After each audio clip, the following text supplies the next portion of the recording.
ससुरा से आइलू हो, बोला सैया के संगे काका कहलू हो।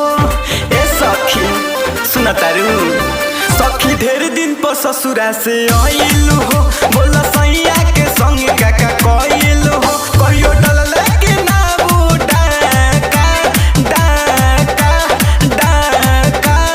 सुना घून के रोतिया लागल बा धाका, सखी रे सैया मिलल बावे छाका। गवन के रोतिया लागल बा धाका, सखी रे सैया मिलल बावे छाका।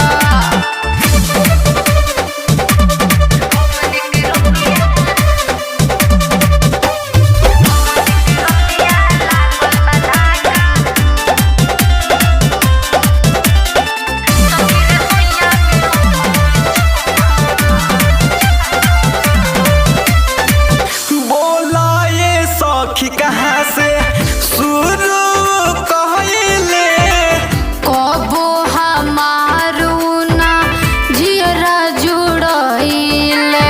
सचो बोला ये सखी कहाँ से शुरू कहले, कबो हमारू ना जियरा जुड़इले।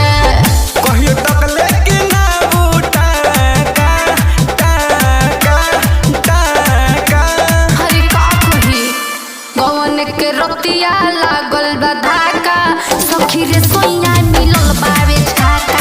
गवन के रोतिया लागल बा धाका, सखी रे सैया मिलल बा छाका।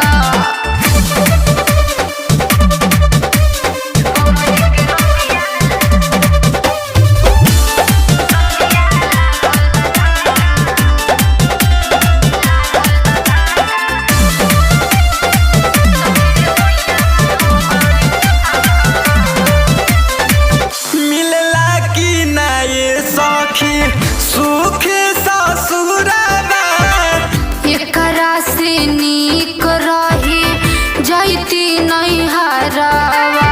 अरे काहे हो।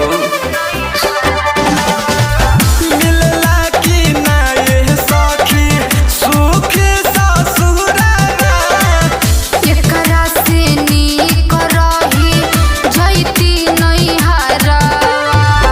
कखियाइल बा पंकज के चाका चाका चाका।